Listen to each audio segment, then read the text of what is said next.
Hallelujah. Hallelujah. Amen. Isicelo laMthixo. Ulise ama-elder otata. Ulise bonke otata ngobe kusamkela bethu mama sibaboleka ibhruku mos ne. So wonke umuntu olapha ungutata. Hallelujah. Bafumana i-privilege no mama yaba babizwa kwabangotata namhlanje. Glory to Jesus. Amen. Otata ke niyayazi ngosibo mama banika i-pieces bembili xa uphaka. Isizathu into ba nje ngutata. Hallelujah. Umnika kuba itheni engutata. So nalo mama namhlanje bazawuphakela i-pieces ezimbili kuba bengotata. Glory to Jesus. Akabonga uYesu. Baxele ndinguvusa umzika. Ndingumnqanqeni ifana.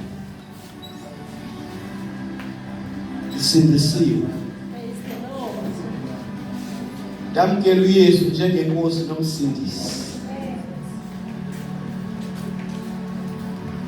Ndiyamvuyela umuntu owamkele uYesu noko esemncinci.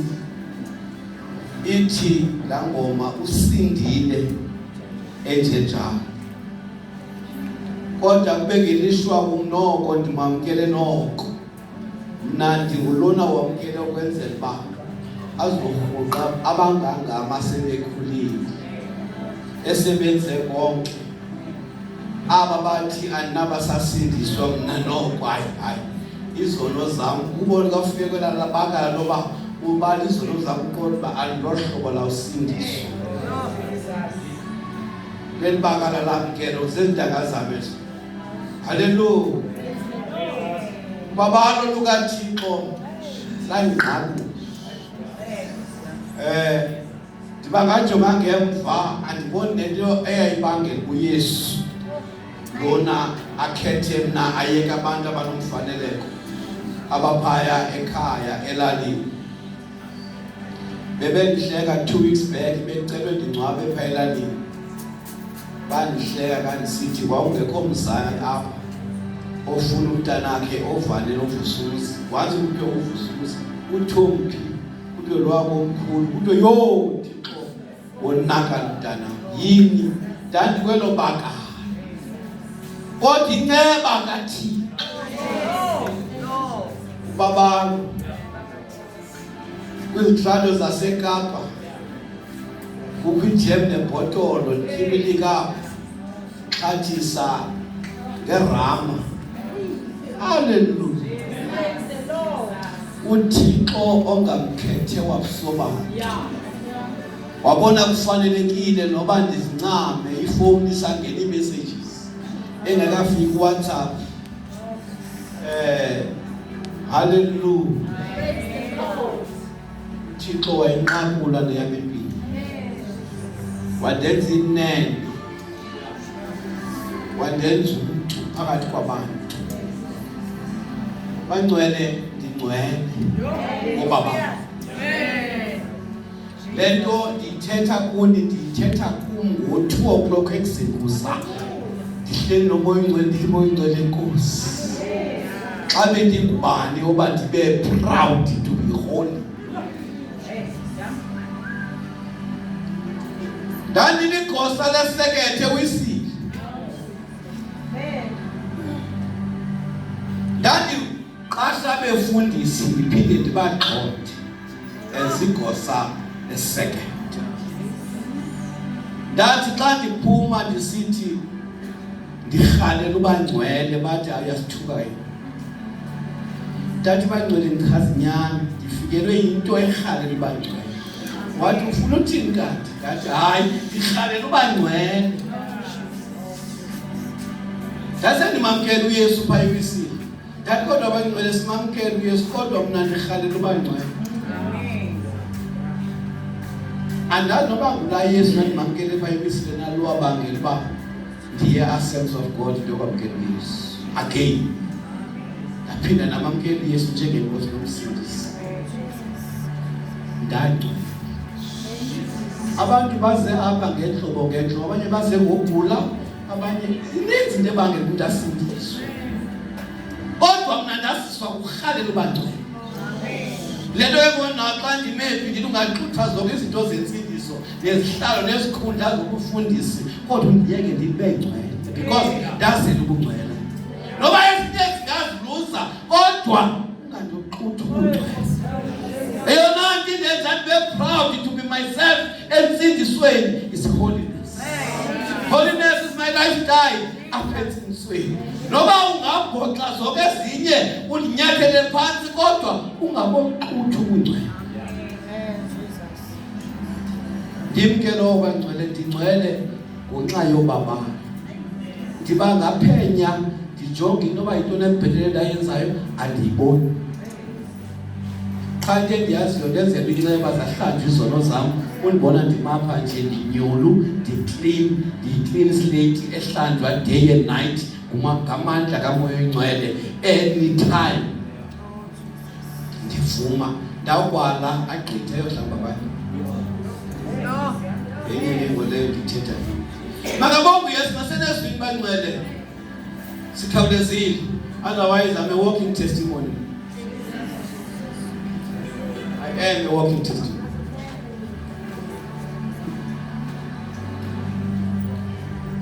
Lento sanqokola ngayo utata uZimba esandifonela esithi tata siyakucela kwathi qatha lento enhlizweni yami. Uthi qatha kwayo last week ndayiprepare last week. Alipine ndicho kusho lento ndizanayo ndinikwe immediately ndifumane invitation. Andithandabuza bayalapha ndiyayazi bayalapha. Makabonge Yesu. Ndicela ukunika le background kwenzela babe page 1. Apha ebuntwini bakho kukho izinto ozalwa nazo awuthakathwanga ngazo zezakho. But xa zifika apha kuwe sometimes aziphathi kakuhle. Kukho into ozalwe nayo leyibangela uba xa ubona ibele likamakho unesekelo ufikile uhambe yoncanca. Awuzange uxelelwe mntu zange uthweni. Kukho izinto ohamba nazo ekuthiwa ngobhuti misindo. Umsindo zange uxelelwe uba uzucaphuke xa kuthini hayi ilapha kuwe. Makabonge Yesu. Kubekho oloyiko unako uzalwa nako. Kukho izinto ozalwa nazo. Ndizo-adressa loo nto namhlanje. Something that you cannot deny it. Ilapha kuwe. Kuthiwa osisi abangamanesi nomama abangamanesi bazanixelela lapha notata. Kukho into ekuthiwa into lanto eyothintela uthintela wefiva and siyitofile ifike phaa ngoMarch. Hallelujah. Laa nto ithintela into ifiva funeke uye kwagqirha okanye uye esibhedlele ufike utofwe. Uyatofa laa nto iyathintela. Otata uBoyana sebeyitofile otata sebeyitofile kwenzela uba bangangenwa ifiva. Umsebenzi walaa nto ukuba bathintelwe bangathini. As as I am ndayobuza uba yintoni le nto sitofwa yona ukuze singangenwa ifiva. Kodwa le nto nitofwa yona ukuze ifiva inganingeni yifiva. Sithatha ifiva siyifake apha kuni ukuze ifiva ezawungena ingangeni ngenxa yefiva eseyingaphakathi. Yiloo nto ndizoyithetha namhlanje. Ndizothi kukho ifiva eseyikhona yile ifiva ezayo ingakwazi ungena into yoba so feverish kakade.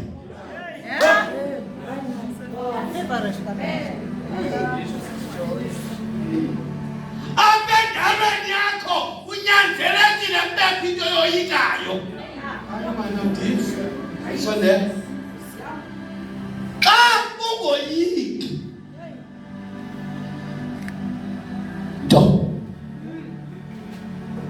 uba sengxakini yokokuba ikhona le uyoyikayo ecaleni. Apha ekudalweni kwakho uyindalo yoba kubekho into onjani oyoyikayo. Awuzange wafundiswa koyika. Umntana encinci engaka uthi ihoho uyoyika. Akakhange afundiswe koyika. Ukoyika kulapha kuye. Njengoba singamakholwa angamadoda akhona imbi njengendoda engamoyiki uThixo.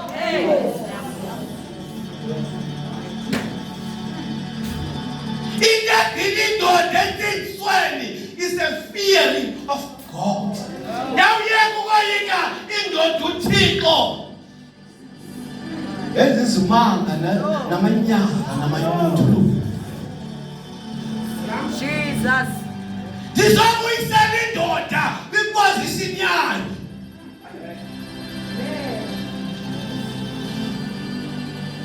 Sake sasemeetingini. Uxoxa icase yemindoda. Past 1 to 2. Oko beqale ngo7. Yathi xa izinto 2. Yathi ewe ndiyavuma ndiyenzile lanto. Sathi chini. Usasenziwe. Oko ngo7 usala uphinda okuphinda 1 get to 2. Hayi. Indoda engamoyiki uThixo iyaphikanisa yenza ibandla libe intengento.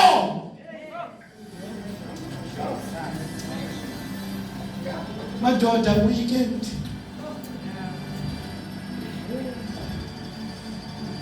kukwindoda engazange iworshiphe Thixo, engazange ikhonze uThixo, engazange yenze kwanto, eyareyiphayo yabulala abantu, yenza zonke iziqwenga, kodwa izawufika ezulwini ikwasharishe ibambe ngegrave emhlophe yokuhlalisa ekako Yesu, kodwa zange yenze kwanto, kodwa nge-last moment emnqamlezweni yathithila gwethi yathi awumoyiki uYehova.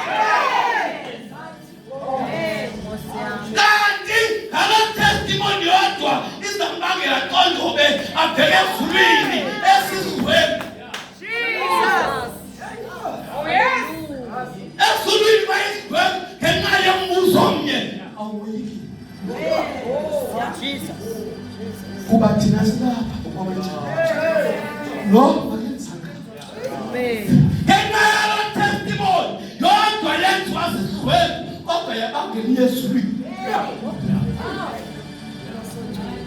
Okokuba kwaya yena ibhatha kube kanti kuwe lokho ukhe wathi inqo ecaweni.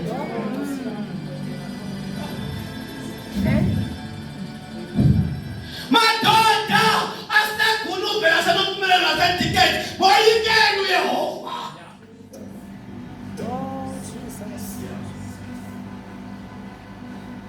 Awungola ngoYobi kuthiwa was God fearing man.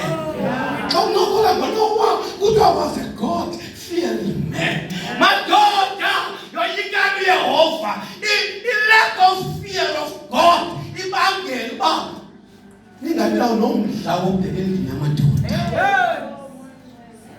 Jesus. Asenevesi. Ayikho into esithakathwe ngayo kodwa into esiyilibeleyo kukoyika uYehova. Nanso qha into esukule endodeni le nto yamadoda kusenzeka le nto endlini kaThixo, the fearing of man.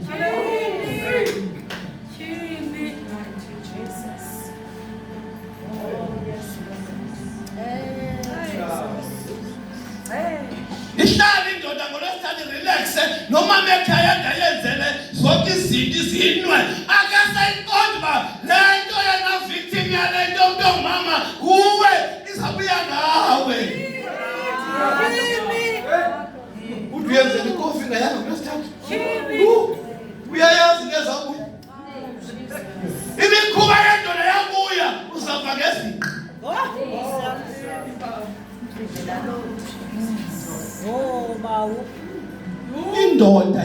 animal like indoda.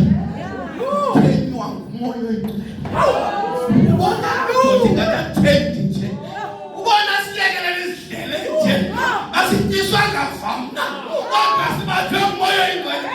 Silapha nje. Indoda emfazimnye akuba sincwaswa kodwa siyaphenguzwa sinetho ngumoya oyingcwele. Enqawoyika uYehova.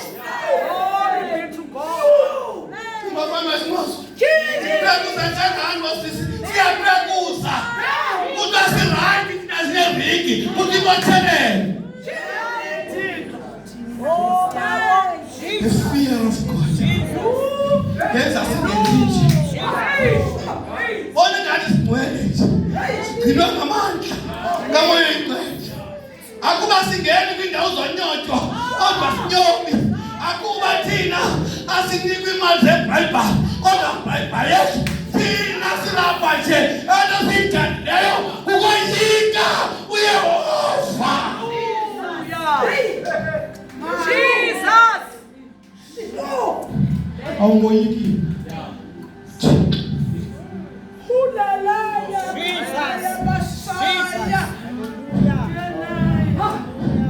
Endlini kaThixo isikizi linto esibikelelwe yena endlini kaThixo.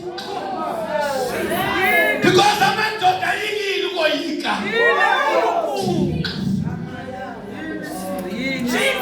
Imali brief. Endalweni yakho ufuna bekhona uyoyika.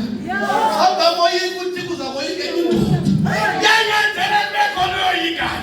Uma uyekile uThixo uzakoyika indoda. Uzawuseva ndoda embi.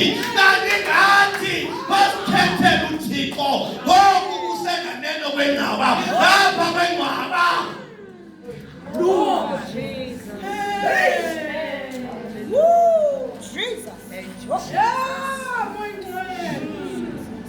Akuba umoya oyingcwele uyekile ukwenza izimanga.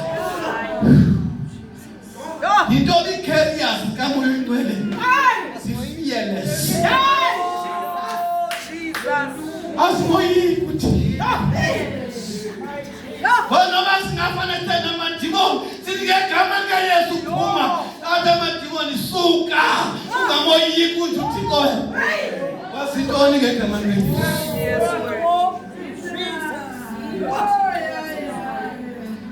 Yonke le ndawo inento yokubypassa le ndawo. You want to breathe, man?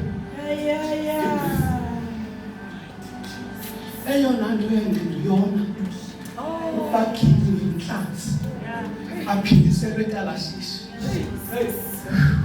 Aphindiselwe nini ivayeli uyeTalashishi. What is the statement? Ubuzwa iquestion. Wazibhuda zonke waqala yani. Correct yani.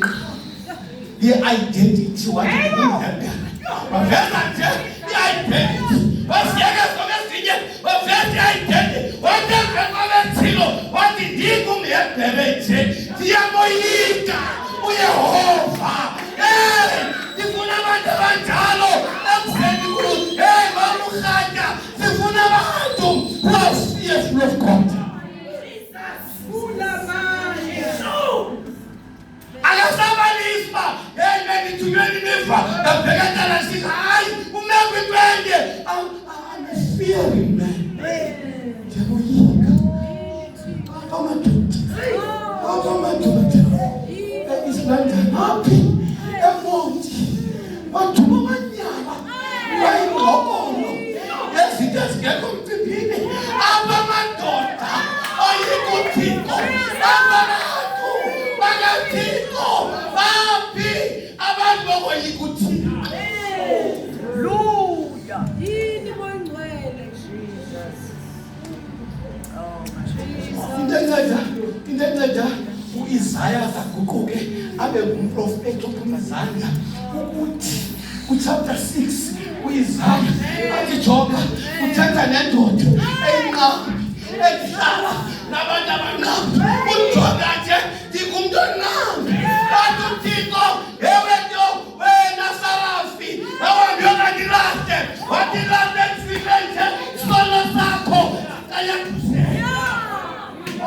Kulozothetha inyanga. Apha madoda. Asenevesi.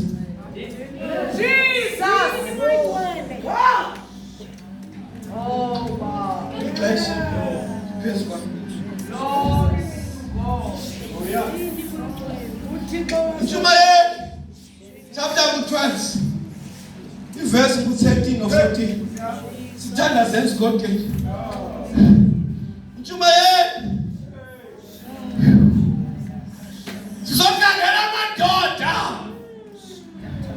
awayikuthi kunzima nokukhupha isishumi kuba oyiki kwanento uzayinika isishumi ufane inyangeze kumfundisi uthi wamfunza akazoziva asiyikuye siyakuthini you honor God because you fear God awusumeli Thixo awusumeli mfundisi ukuba isishumi for Thixo apha madoda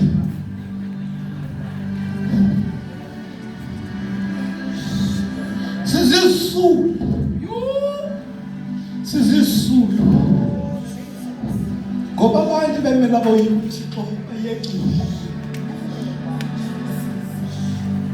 akubiwe eParliament kwenziwe imihlola eTV uvela amanyunyeze ezimanyundululu ngoba abantu bokumendaweni yokuma bacela uThixo bayekile umoyika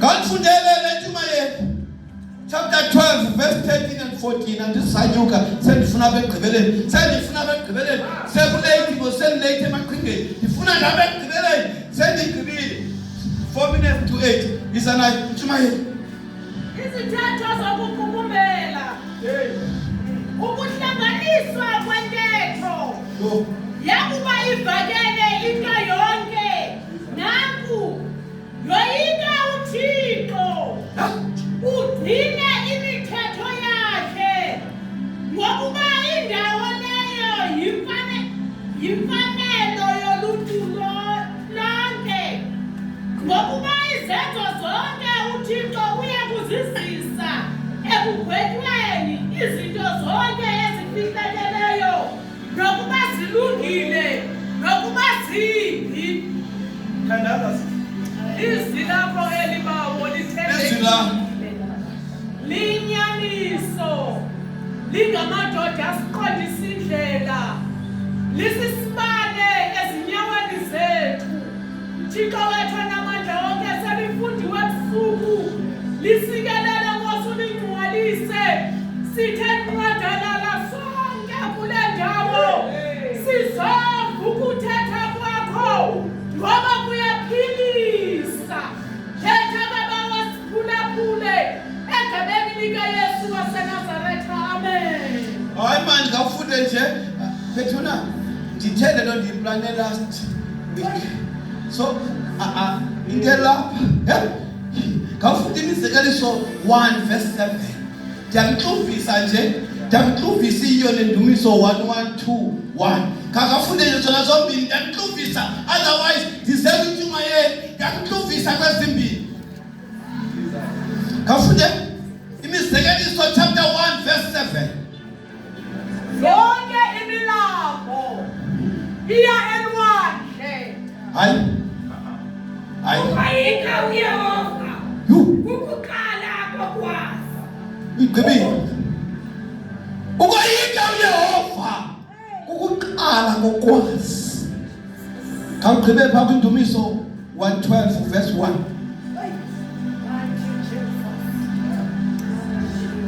kawuse noYehova hallelujah awuchoma kafunde hayi uyalalo mntu awoyikayo uYehova othini oyinonela ayinoneleleyo kunenye imithetho yakhe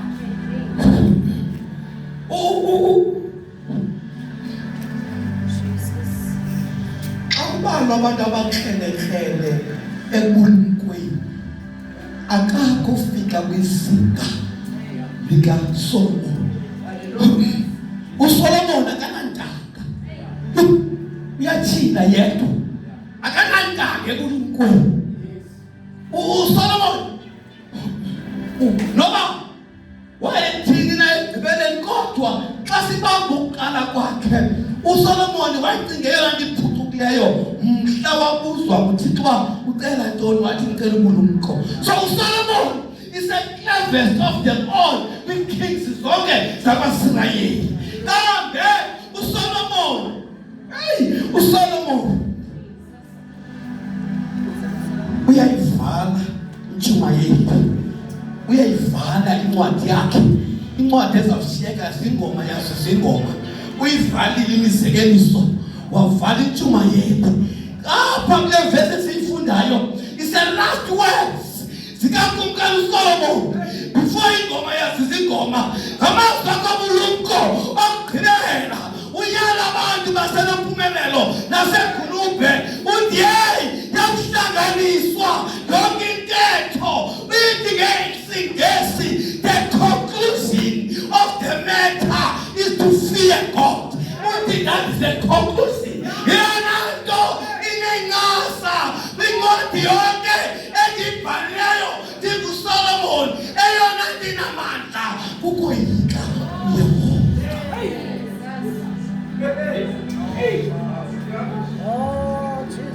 Abantu uSolomon lento ayithethayo wajonga yona, wajonga yena ayihlangani, wajonga uSolomon wajonga lento ayithethayo abegqibeleni ayihlangani. uSolomon ngumbhayisi owabhayisayo, wathanda amakhosikazi ezinye intanga, wenza izinto ezibukwayo. uSolomon wanamakhosikazi ayi-700, wanamashweshwe ayi-300, 1,000 yamakhosikazi.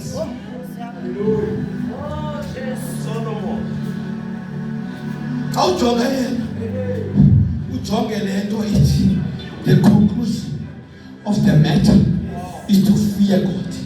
Ingathi umuntu lona uthi ndizonixelela iziphoso zami, ndizonixelela iimposiso zami. Undibona ndinjenje ndimkile kuThixo ungenayo ma zange ndimoyike uYehova endinozithandela yenza okuphambeleyo nesiko lakhe. Undibona ndilapha ndinguSolomon ndiye ndaphambuka ndalahlekana neendlela zakho njengegusha ezilahlekileyo, akhona ukuphila kuba.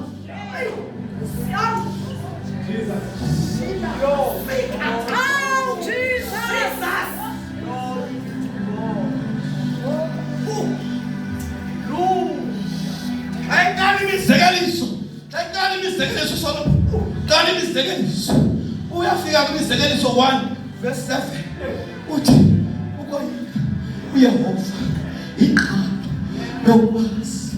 Yabantwana, lento sizothetha ngayo apha sizoyi-adressa bememba yi-daily meal yesermon, ukukhumbuza amakholwa yona nto inamandla ukoyika uYehova.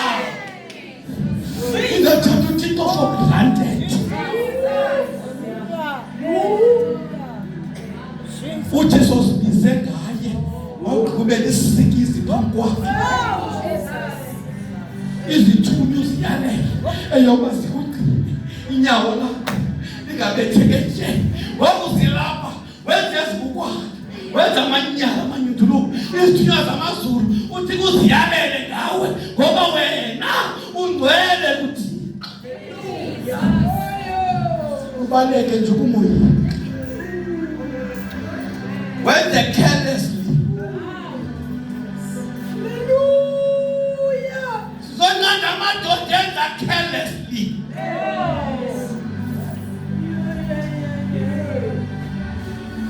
Uthi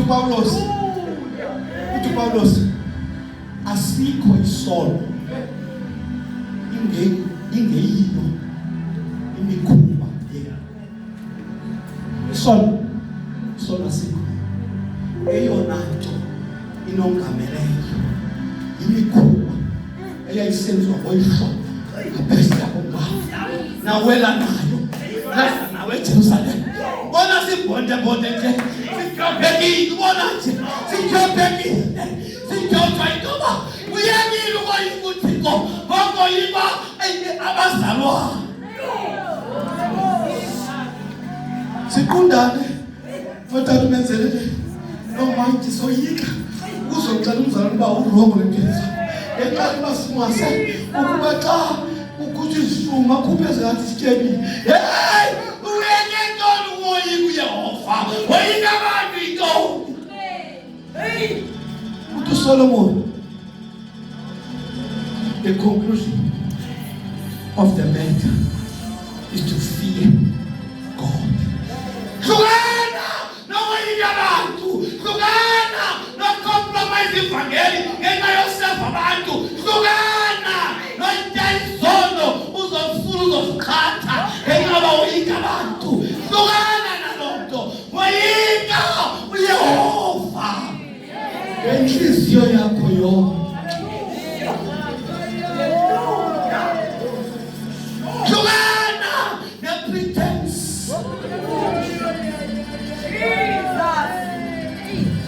Madoda, hlukanani nomoyika uthi.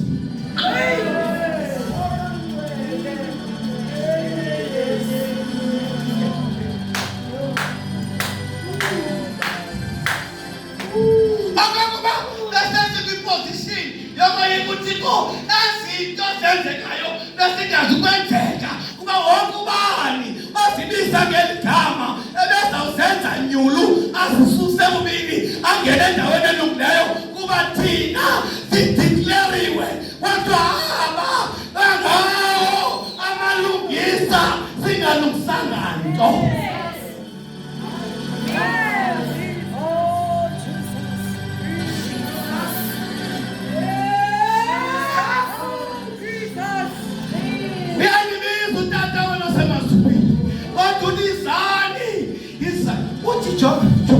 Lesiyathetha ngayo ayiyo le nkwanda, hayi ngalifika kulo. Lesiyathetha ngayo ayiyo le unengazi, hayi emadoda ngithetha lafiye mna lafiye.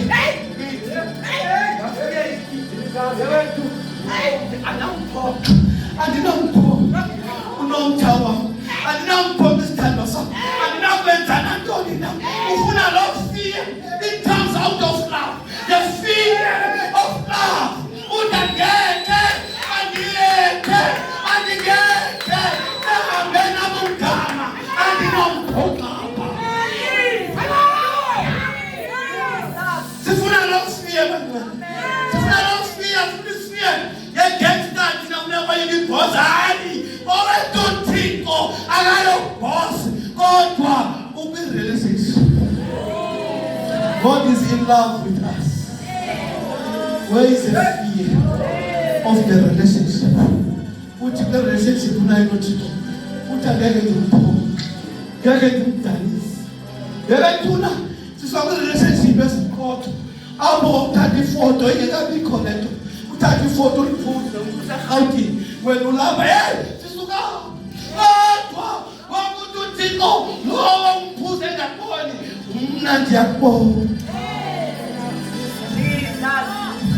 Can you fear me? Little bit, the fear of love, not the fear that trembling.